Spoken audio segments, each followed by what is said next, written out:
ರಾಜ್ಯದಲ್ಲಿ ಸಿಎಂ ಕುರ್ಚಿ ಗಲಾಟೆ ನಡೀತಾ ಇದೆ. ಇದರ ಜೊತೆಗೆ ದಾವಣಗೆರೆ ಬೈ ಎಲೆಕ್ಷನ್ ಟಿಕೆಟ್ ಕೂಡ ಕಾಂಗ್ರೆಸ್ ಬಿಜೆಪಿ ಲಗ್ಗಜ್ಜಾಟಕ್ಕೆ ಕಾರಣ ಆಗಿದೆ. ಇನ್ನೊಂದು ಕಡೆ ಸಿಲಿಂಡರ್ ಕೊರತೆ ಬಿಜೆಪಿ ಕಾಂಗ್ರೆಸ್ ನಡುವೆ ವಾಗ್ಯುದ್ಧಕ್ಕೆ ಕಾರಣ ಆಗಿದೆ. ಇಸ್ರೇಲ್ ಇರಾನ್ ನಡುವಿನ ಸಂಘರ್ಷದ ಗ್ಯಾಪ್ ಅಲ್ಲಿ ಉತ್ತರ ಕೊರಿಯಾ ಈಗ ದಕ್ಷಿಣ ಕೊರಿಯಾ ಮೇಲೆ ಕ್ಷಿಪಣಿ ದಾಳಿ ನಡೆಸಿದೆ. ಇದೆಲ್ಲಾ ಸುದ್ದಿಗಳು ಇವತ್ತಿನ ಪ್ರೈಮ್ ಟೈಮ್ ನ್ಯೂಸ್ ಅಲ್ಲಿ ಇದೆ. ಕಡೆವರೆಗೂ ಈ ಸುದ್ದಿಯನ್ನ ನೋಡಿ. ಎಲ್ರಿಗೂ ಸ್ವಾಗತ. ನಾನು ಶಿವಕುಮಾರ್. ದಾವಣಗೆರೆ ದಕ್ಷಿಣ ಉಪಚುನಾವಣೆ ಟಿಕೆಟ್ ಅನ್ನ ಮುಸ್ಲಿಮರಿಗೆ ನೀಡಲೇಬೇಕು, ಇದರಲ್ಲಿ ಯಾವುದೇ ರಾಜಿ ಇಲ್ಲ. ಸಚಿವ ಜಮೀರ್ ಅಹಮದ್ ಖಾನ್ ಅವರ ಬಗ್ಗೆ ಎಸ್ ಮಲ್ಲಿಕಾರ್ಜುನ್ ಕೇವಲವಾಗಿ ಮಾತನಾಡಿದ್ದಾರೆ. ಅವರು ಬಾಯಿ ಬಿಗಿ ಹಿಡಿದು ಮಾತನಾಡ್ಲಿ ಹೀಗಂತ ವಿಧಾನ ಪರಿಷತ್ ಸದಸ್ಯ ಹಾಗೂ ದಾವಣಗೆರೆ ದಕ್ಷಿಣ ಕ್ಷೇತ್ರದ ಟಿಕೆಟ್ ಆಕಾಂಕ್ಷಿ ಅಬ್ದುಲ್ ಜಬ್ಬಾರ್ ಎಚ್ಚರಿಕೆ ಕೊಟ್ಟಿದ್ದಾರೆ. ಮಾಧ್ಯಮವೊಂದರ ಜೊತೆ ಮಾತನಾಡಿರ್ತಕ್ಕಂಥ ಅಬ್ದುಲ್ ಜಬ್ಬಾರ್ ಎಸ್ ಮಲ್ಲಿಕಾರ್ಜುನ್ ವಿರುದ್ಧ ನೇರ ಸಮರ ಸಾರಿದ್ದಾರೆ. ನಮ್ಮ ಪಕ್ಷದಲ್ಲಿ ನ್ಯಾಯ ನೀತಿ ಇದೆ. ಒಂದು ಕುಟುಂಬಕ್ಕೆ ಎಷ್ಟು ಟಿಕೆಟ್ ಕೊಡಬೇಕು ಅನ್ನೋದನ್ನ ಅವ್ರು ಯೋಚನೆ ಮಾಡಬೇಕು. ಆಕಾಂಕ್ಷಿ ಸಮರ್ಥ ತಂದೆ ಸಚಿವರು, ತಾಯಿ ಸಂಸದರು ಮತ್ತೆ ಅವರ ಕುಟುಂಬಕ್ಕೆ ಟಿಕೆಟ್ ನೀಡಬೇಕಾ? ಬೇರೆ ಯಾರು ರಾಜಕೀಯಕ್ಕೆ ಬರೋದೇ ಬೇಡವಾ? ಹಿಂದುಳಿದ ವರ್ಗದ ಜನರು ಅಲ್ಲಿದ್ದಾರೆ, ಅವ್ರಿಗೆ ನೀಡ್ಲಿ. ಪಂಚಮಸಾಲಿ ಲಿಂಗಾಯತರು, ಕುರುಬ ನಾಯಕ ಸಮುದಾಯವೂ ಆ ಕ್ಷೇತ್ರದಲ್ಲಿದೆ, ಅವ್ರಿಗೆ ಟಿಕೆಟ್ ಕೊಡ್ಲಿ. ಕೇವಲ ಒಂದು ಕುಟುಂಬಕ್ಕೆ ಮಾತ್ರ ಟಿಕೆಟ್ ಯಾಕೆ ಬೇಕು ಅಂತ ಪ್ರಶ್ನೆ ಮಾಡಿದ್ದಾರೆ. ಜಮೀರ್ ಅಹಮದ್ ರಾಜ್ಯಾದ್ಯಂತ ಪ್ರವಾಸ ಮಾಡಿ ಪಕ್ಷ ಸಂಘಟನೆ ಮಾಡಿದ್ದಾರೆ. ಈ ಕಾರಣಕ್ಕಾಗಿ 140 ಕ್ಷೇತ್ರಗಳಲ್ಲಿ ಗೆಲ್ಲಲು ಸಾಧ್ಯವಾಗಿದೆ. ಚುನಾವಣೆಯ ಸಂದರ್ಭದಲ್ಲಿ ಯಾರು ಎಲ್ಲೆಲ್ಲಿ ಓಡಾಡ್ತಿದ್ದಾರೆ ಎಂಬುದು ಜನರಿಗೆ ತಿಳಿದಿದೆ ಎಂದು ಅಬ್ದುಲ್ ಜಬ್ಬಾರ್ ಎಸ್ ಮಲ್ಲಿಕಾರ್ಜುನ್ ವಿರುದ್ಧ ತೀವ್ರ ವಾಗ್ದಾಳಿಯನ್ನ ನಡೆಸಿದ್ರು.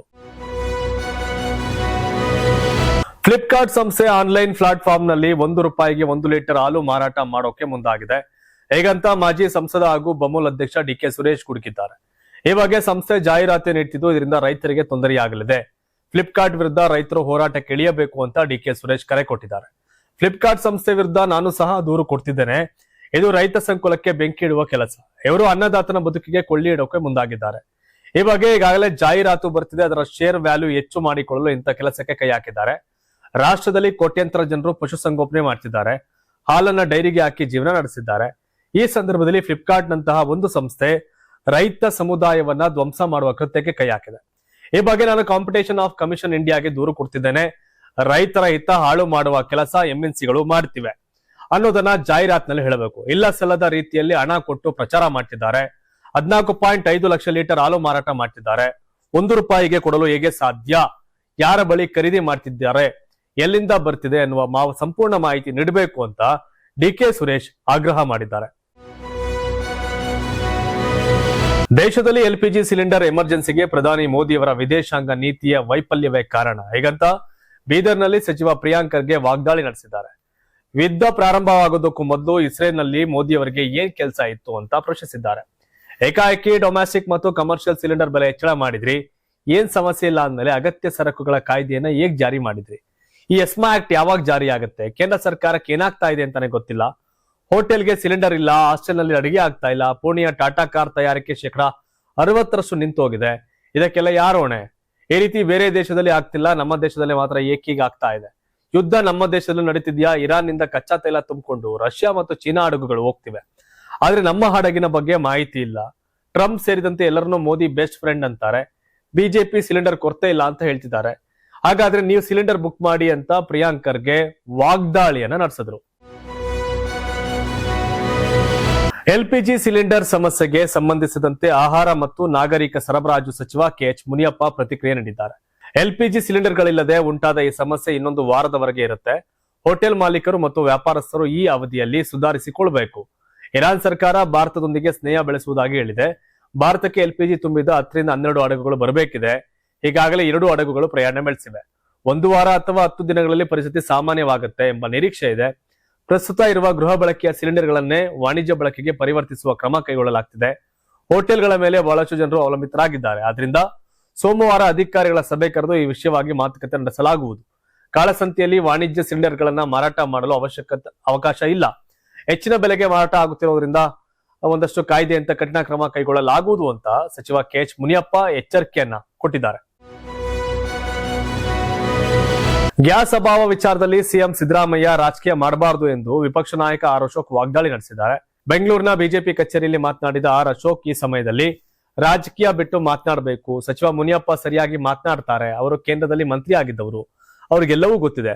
ಸಿದ್ದರಾಮಯ್ಯ ಬೇರೆ ಕಡೆ ಹೋಗಿಲ್ಲ, ಇಲ್ಲಿ ಮಾತ್ರ ಇದ್ದಾರೆ. ಹಾಗಾಗಿ ಗ್ಯಾಸ್ ಬಿಕ್ಕಟ್ಟಿನ ಬಗ್ಗೆ ಗೊತ್ತಾಗ್ತಿಲ್ಲ. ಮೊದಲು ರಾಜಕೀಯ ಬಿಟ್ಟು ಕಾಳಸಂತೆಯಲ್ಲಿ ಗ್ಯಾಸ್ ಮಾರಾಟವನ್ನ ತಡಿಬೇಕು ಅಂತ ಕುಟುಕಿದ್ದಾರೆ. ಇನ್ನು ತಮ್ಮ ಮಗನನ್ನ ಬೆಳೆಸಿ ಎಂಬ ಸಿಎಂ ಸಿದ್ದರಾಮಯ್ಯ ಹೇಳಿಕೆಗೆ ವ್ಯಂಗ್ಯವಾಡಿದ್ದಾರೆ. ಸಮಾಜವಾದಿ, ಜಾತಿವಾದಿ, ಕುಟುಂಬವಾದಿ ಅಲ್ಲ ಎಂದು ಸಿದ್ದರಾಮಯ್ಯ ಹೇಳ್ತಿದ್ರು. ನಿನ್ನೆ ಇವರ ಮಗನನ್ನ ನೋಡಿಕೊಳ್ಳಿ ಅಂತ ಹೇಳ್ತಿದ್ದಾರೆ, ಮುಂದೆ ಮೊಮ್ಮಗನನ್ನ ನೋಡ್ಕೊಳ್ಳಿ ಅಂತ ಹೇಳ್ತಾರೆ. ಈ ರಾಜ ಆದ ಮೇಲೆ ಅವರ ಮಗ ರಾಜ ಆಗ್ಬೇಕು ಅನ್ನೋದಕ್ಕೆ ಇದೇನು ರಾಜರ ಮನೆ ಆಡಳ್ತೀನಾ? ಸಿದ್ದರಾಮಯ್ಯ ಅಂಬೇಡ್ಕರ್ ಅವರ ಸಂವಿಧಾನಕ್ಕೆ ತಿಲಾಂಜಲಿ ಹಾಕಿದ್ದಾರೆ. ರಾಜ್ಯದಲ್ಲಿ ಇರೋದು ಡಿನ್ನರ್ ಪಾರ್ಟಿ ಸರ್ಕಾರ ಅಂತ ಆರ್ ಅಶೋಕ್ ಕಿಡಿಯನ್ನ ಕಾರಿದ್ದಾರೆ. ಗ್ಯಾಸ್ ತೈಲ ಬಿಕ್ಕಟ್ಟಿನ ವಿಚಾರದಲ್ಲಿ ಕೇಂದ್ರ ಸರ್ಕಾರದ ವಿರುದ್ಧ ಟೀಕಿಸುತ್ತಿರುವ ಕಾಂಗ್ರೆಸ್ಸಿಗರಿಗೆ ಮಾಜಿ ಸಿಎಂ ಹಾಗೂ ಸಂಸದ ಬಸವರಾಜ ಬೊಮ್ಮಾಯಿ ಖಡಕ್ ಕ್ಲಾಸ್ ತೆಗೆದುಕೊಂಡಿದ್ದಾರೆ. ಸಿದ್ದರಾಮಯ್ಯರ ಬಜೆಟ್ ನಮಗೆ ಪ್ರಯೋಜನವಿಲ್ಲ ಅಂತ ಕಾಂಗ್ರೆಸ್ ಶಾಸಕರು ಹೇಳ್ತಿದ್ದಾರೆ. ತಮ್ಮ ವೈಫಲ್ಯವನ್ನ ಮುಚ್ಚಿಕೊಳ್ಳುವುದಕ್ಕೆ ಕೇಂದ್ರದ ಮೇಲೆ ಬೊಟ್ಟು ಮಾಡುವ ಚಾಳಿ ಇದೆ. ಸುಳ್ಳನ್ನ 10 ಬಾರಿ ಹೇಳಿದ್ರೆ ಸತ್ಯವಾಗುತ್ತೆ ಎಂದುಕೊಂಡಿದ್ದಾರೆ. ಇದರಲ್ಲಿ LPG ವಿಚಾರವನ್ನ ಸೇರಿಸಿಕೊಂಡು ತಮ್ಮ ವೈಫಲ್ಯ ಮುಚ್ಚಿಕೊಳ್ಳಲು ಪ್ರಯತ್ನಿಸಿದ್ದಾರೆ. ಕಾಂಗ್ರೆಸ್ನವರು ಏನ್ ಮಾಡಿದ್ರು ಕೂಡ ಜನರಿಗೆ ಸಮಸ್ಯೆ ಗೊತ್ತಿದೆ. ಹೆಣ್ಮಕ್ಳು ಈಗ ಮಿತವಾಗಿ ಗ್ಯಾಸ್ ಬಳಸ್ತಿದ್ದಾರೆ. ಗೃಹ ಬಳಕೆಗೆ ಬೇಕಾಗುವಷ್ಟು ಸ್ಟಾಕ್ ನಮ್ಮ ಬಳಿ ಇದೆ ಎಂಬುದನ್ನ ಮುನಿಯಪ್ಪ ಕೂಡ ಹೇಳಿದ್ದಾರೆ.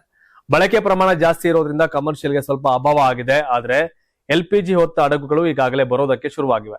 ಇನ್ನೊಂದು ವಾರದಲ್ಲಿ ಲ್ಯಾಂಡ್ ಆಗುತ್ತೆ. ಲಾಜಿಸ್ಟಿಕ್ ನಲ್ಲಿ ಡಿಸ್ಟ್ರಿಬ್ಯೂಷನ್ ಆದ್ರೆ 8 ರಿಂದ 10 ದಿನಗಳಲ್ಲಿ ಈ ಸಮಸ್ಯೆ ಬಗೆಹರುತ್ತೆ. ಅಲ್ಲಿವರೆಗೂ ಇರೋದನ್ನ ಸರಿಯಾಗಿ ವಿತರಣೆ ಮಾಡುವ ಕೆಲಸವನ್ನ ರಾಜ್ಯ ಸರ್ಕಾರ ಮಾಡಬೇಕಿದೆ. ನಮ್ಮ ಪ್ರಧಾನಮಂತ್ರಿಗಳು ರಾಜತಾಂತ್ರಿಕ ನೈಪುಣ್ಯತೆಯಿಂದಾಗಿ ತೈಲ ಹಡಗುಗಳಿಗೆ ಇರಾನ್ ನಿಂದ ಅನುಮತಿ ಸಿಕ್ಕಿದೆ. ತೈಲಕ್ಕೇನು ಸಮಸ್ಯೆ ಇಲ್ಲ ಎಂದು ಬಸವರಾಜ ಬೊಮ್ಮಾಯಿ ಹೇಳಿಕೆ ಕೊಟ್ಟಿದ್ದಾರೆ.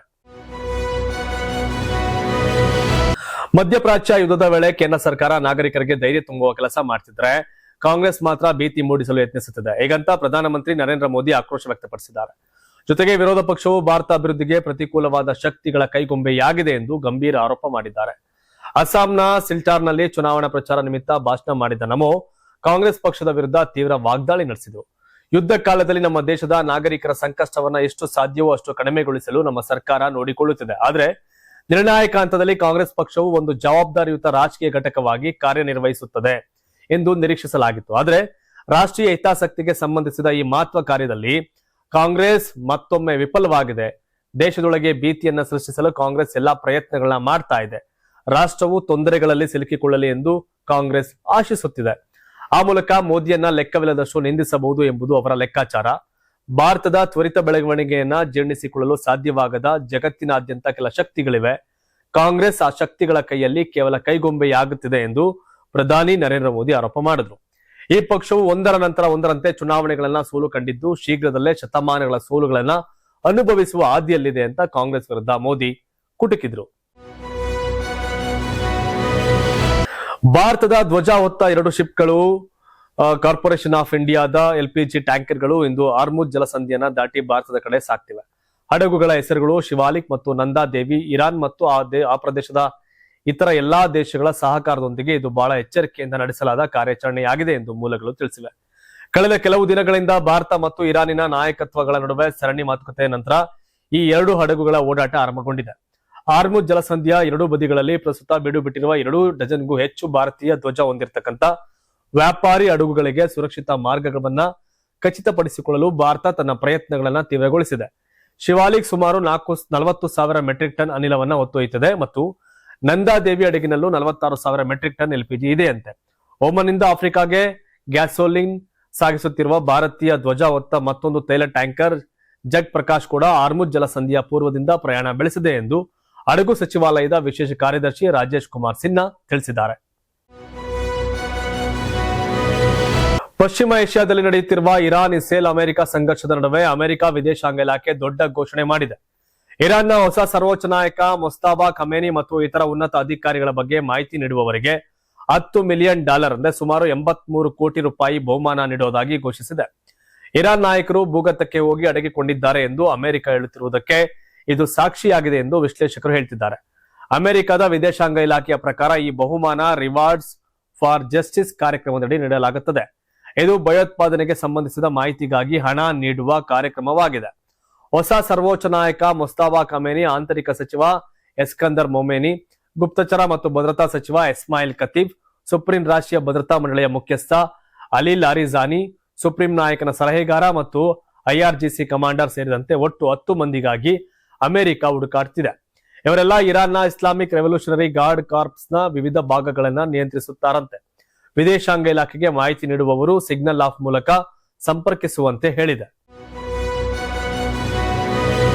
ಸಂಘರ್ಷದಿಂದ ಕುದಿಯುತ್ತಿರುವ ಪಶ್ಚಿಮ ಏಷ್ಯಾದಲ್ಲಿ 15 ದಿನ ಕಳೆದರೂ ಶಾಂತಿ ಮರಳಿಲ್ಲ. ಇದರ ಮಧ್ಯೆಯೇ ಉತ್ತರ ಕೊರಿಯಾ ಸಮುದ್ರದ ಕಡೆಗೆ 10 ಬ್ಯಾಲಿಸ್ಟಿಕ್ ಕ್ಷಿಪಣಿಗಳನ್ನ ಹಾರಿಸಿದೆ. ಇದು ಅಮೆರಿಕ ಮತ್ತು ದಕ್ಷಿಣ ಕೊರಿಯಾಕ್ಕೆ ದೊಡ್ಡ ಸವಾಲಾಗಿದೆ.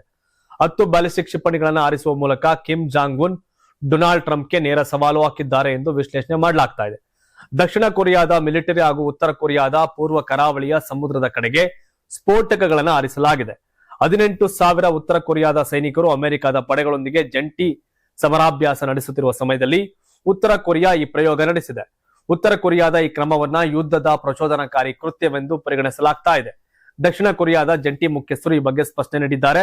ಮಧ್ಯಾಹ್ನ 1:20 ಸುಮಾರಿಗೆ ಪ್ಯೋಂಗ್ಯಾಂಗ್ ಬಳಿಯ ಸುನಾನ್ ಪ್ರದೇಶದಿಂದ ಕ್ಷಿಪಣಿಗಳನ್ನು ಹಾರಿಸಿರುವುದಾಗಿ ಹೇಳಿದ್ದಾರೆ. ಹಾಗೂ ದಕ್ಷಿಣ ಕೊರಿಯಾದ ಮಿಲಿಟರಿ ಸಂಪೂರ್ಣವಾಗಿ ಸಿದ್ಧವಾಗಿದೆ ಮತ್ತು ಉತ್ತರ ಕೊರಿಯಾದ ಬ್ಯಾಲಿಸ್ಟಿಕ್ ಕ್ಷಿಪಣಿಗಳಿಗೆ ಸಂಬಂಧಿಸಿದ ಮಾಹಿತಿಯನ್ನ ಅಮೆರಿಕ ಮತ್ತು ಜಪಾನ್ ನೊಂದಿಗೆ ಹಂಚಿಕೊಳ್ಳುತ್ತಿರುವುದಾಗಿ ದಕ್ಷಿಣ ಕೊರಿಯಾ ತಿಳಿಸಿದೆ. ಇದಿಷ್ಟು ಇಂದಿನ ಪ್ರೈಮ್ ಟೈಮ್ ನ್ಯೂಸ್. ಧನ್ಯವಾದ. ಇದು ಕರ್ನಾಟಕ ಟಿವಿ, ಕನ್ನಡಿಗರ ಧ್ವನಿ. ನೀವು ಸಣ್ಣ ಆಗ್ಬೇಕಲ್ವಾ? ಅದು ಒಂದು ಉತ್ತಮ ಆಹಾರದಿಂದ ಸಣ್ಣ ಆಗ್ಬೇಕಲ್ವಾ? ಪ್ರತಿದಿನ ನಮ್ಮ ಜೀನಿ ಸ್ಲಿಮ್ ನ ಯೂಸ್ ಮಾಡಿ ಯಾವುದೇ ಸೈಡ್ ಎಫೆಕ್ಟ್ ಇಲ್ದಂಗೆ ನೀವು ಸಣ್ಣ ಆಗ್ತೀರಾ.